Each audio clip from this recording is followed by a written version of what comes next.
Hello and welcome to happy cinema.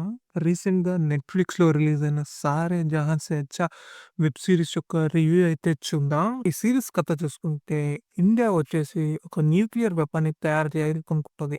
అయితే పాకిస్తాన్ వచ్చేసి దాన్ని అడ్డుకొని నిలిపేస్తుంది ఆ ఒక మిషనయితే. ఇట్లా ఈ సీరీస్ అయితే ఓపెన్ అవుతుంది. దీంట్లో మన హీరో విష్ణు శంకర్ అయితే ఫీల్ అవుతా ఉండింటాడు. ఈ యొక్క విషయాన్ని నేను ఆపిండొచ్చు, నేను ట్రై చేసుంటే అవుతుందని. ఇప్పుడు విష్ణు శంకర్‌కైతే ఒక టాస్క్ అయితే వస్తుంది తన చీఫ్ నుంచి. ఇప్పుడు పాకిస్తాన్ అయితే ఒక న్యూక్లియర్ వెపన్ అయితే తయారు చేయాలనుకుంటున్నారు. నీవు అక్కడ స్పైగా పోయి ఆ ఒక విషయాన్ని ఆపేయాలని విష్ణు శంకర్‌కైతే ఈ యొక్క పనినైతే అప్పగిస్తారు. పాకిస్తాన్‌కి వెళ్ళిన తర్వాత ఎలా విష్ణు శంకర్ ఈ యొక్క మిషన్ అయితే ఆపాడు, ఆ ఒక ఆపే ప్రాసెస్‌లో ఆయనకి ఎలా అడ్డంకులొచ్చింది, దాన్ని ఎలా అధిగమించి ఈ యొక్క మిషన్‌ని సక్సెస్‌ఫుల్‌గా చేశాడనేదే మొత్తం ఈ సీరీస్ కథ.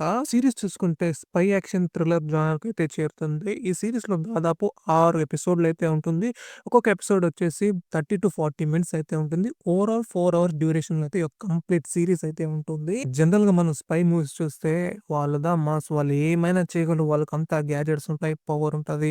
ఎలాంటి మిషన్ అయితే వాళ్ళు సక్సెస్‌ఫుల్‌గా చేయగలరు. ఒక మాస్ యాక్షన్, ఒక బ్యాక్‌గ్రౌండ్ మ్యూజిక్‌తో ఉండే లాంటి మూవీస్ అయితే మనం దండిగానే చూసాం. దీంట్లో అటువంటిది ఏమీ ఉండదు. ఒక రియాలిటీగా ఒక స్పై ఎలా ఉంటాడో అలానే తన లిమిట్స్‌లో తాను ఒక మిషన్‌ని ఎలా కంప్లీట్ చేసాడో చాలా గ్రౌండ్ లెవెల్‌లో అయితే ఈ సీరీస్ అయితే ఉంటుంది. నాకు ఈ సీరీస్‌లో నచ్చిందేమంటే జనరల్‌గా మనం స్పై మూవీస్ చూసినా గాని మనమే చానా మాస్, మనమే స్ట్రాంగ్, మనకే ఐడియాలు, టెక్నిక్‌లున్నాయని లక్కే చూపిస్తారు గానీ, ఈ సీరీస్‌లో అయితే అపోజిట్‌లో గూడా ఉండేవాళ్ళు గూడా అదే స్ట్రాంగ్‌లోనే ఉంటారు. అదే ఈక్వల్ పొజిషన్‌లోనే ఉంటారు. వాళ్ళకి టెక్నిక్స్ ఉంది, వాళ్ళకి వెపన్స్ ఉంది, వాళ్ళకి స్కిల్స్ ఉండేలాగా కూడా చూపించుకొనొస్తారు. కానీ రియాలిటీలో చూస్తే 2 పక్కన ఈక్వల్ స్ట్రెంత్ పీపుల్సే ఉంటారు.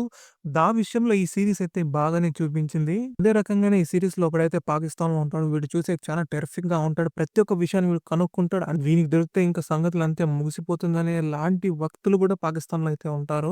ముఖ్యంగా ఈ సీరీస్ వచ్చేసి హీరో పాయింట్ ఆఫ్ సైడ్ నుంచే రన్ అవుతా ఉంటుంది. జనరల్‌గా మనమైతే ఇండియా నుంచి పాకిస్తాన్‌కైతే వచ్చాము. మనల్ని అందరూ విచిత్రంగానే చూస్తారు. ఎందుకంటే ఇది ఒక టెర్రరిస్ట్ ఉండే ఏరియా.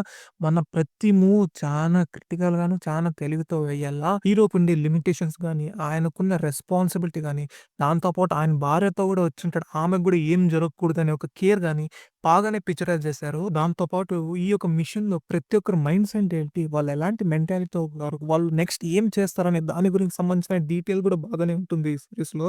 ముఖ్యంగా పాకిస్తాన్‌లో ఒక వ్యక్తి అయితే ఉంటాడో, ఆయన చేసే ఒక టెర్రిఫిక్ అయిన విషయాలు గాని, ఆయన చానా టఫ్‌గా కొన్ని విషయాలైతే చేస్తాడు. ఆ సీన్‌లు గాని బాగానే ఉంటుంది. దాంతో పాటు ఫస్ట్ 4 ఎపిసోడ్‌లు చానా లిమిటెడ్‌గా, చానా కావాల్సిన విధంగా సెటప్ గాని, డీటెయిల్స్ గాని అంతా బాగానే రన్ అవుతా ఉంటుంది. కానీ ఫిఫ్త్ అండ్ సిక్స్త్ ఎపిసోడే కాస్త రేసీగా వెళ్తా ఉంటుంది మనకైతే. నాకు ఈ సీరీస్‌లో మెయిన్‌గా నచ్చిన ఒక డైలాగ్ అయితే ఉంది. సీరీస్ స్టార్టింగ్‌లోనే హీరో అయితే అంటాడు, "మా ఫీల్డ్‌లో మేము ఎంత గొప్ప సాహసాలు చేసినా, ఎంత గొప్ప విజయాలు అందించినా, ఎంత గొప్ప దేశాన్ని కాపాడినా గానీ, మాకు ఎటువంటి గుర్తింపు ఉండదు. దానికి తగిన విలువ అయితే ఉండదు. నెక్స్ట్ కేస్ మాకు అప్పగించేసి మూవ్ ఆన్ అయిపో" అంటారు. అదే మేము ఏదో తెలియక ఏదో ఒక తప్పు చేశామంటే మా కెరియర్‌ని ఈ యొక్క టీమ్ అయితే డిస్ట్రాయ్ చేస్తుందనే వాని పాయింట్ ఆఫ్ వ్యూ ఆ జాబ్ ఒక నేచర్ చెప్పే విషయం అయితే చాలా బ్యూటిఫుల్‌గా ఉంటుంది. ఇలాంటి ఒక కష్టతరమైన పనినే హీరో చేస్తున్నాడని ఆయన పనిని గురించి చూపించే విషయాన్ని గాని, ఆ పనిలో ఆయనకు జరిగే కష్టాలు గాని, ఆయన సీనియర్స్ నుంచి ఆయనకొచ్చే ఇబ్బందులు గాని, ఈ విషయాన్ని కూడా బాగానే చూపించారు. ఈ సీరీస్ చూసుకుంటే ఈ సీరీస్‌లో ఏ ఒక్క క్యారెక్టర్ గాని, ఏ ఒక్క సీన్ గాని మాస్‌గానే ఉండదు. యాక్చువల్ రియాలిటీలో ఎలా జరిగింది అలానే ఉంటుంది కాబట్టి ఈ సీరీస్ అయితే నాకు చాలా నచ్చింది.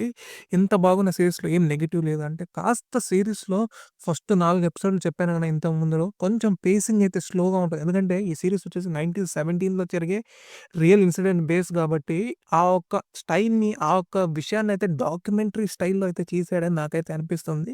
ఇంకొంచెం ఫాస్ట్‌గా ఉండిందల్లా. కొన్ని అన్‌వాంటెడ్ క్యారెక్టర్స్ ఉంటాయి కాబట్టి, ఇవి 2 విషయాలే నాకు కొంచెం డిస్టర్బెన్స్‌గా అనింది.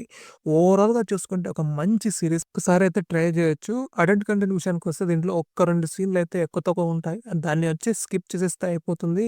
ఈ రోజుకిది. నా కంటెంట్ మీకు నచ్చితే ఈ వీడియోనైతే లైక్ చేయండి. నా ఛానెల్‌ని సబ్స్క్రైబ్ చేసుకొని ఈ వీడియోనైతే షేర్ చేయండి.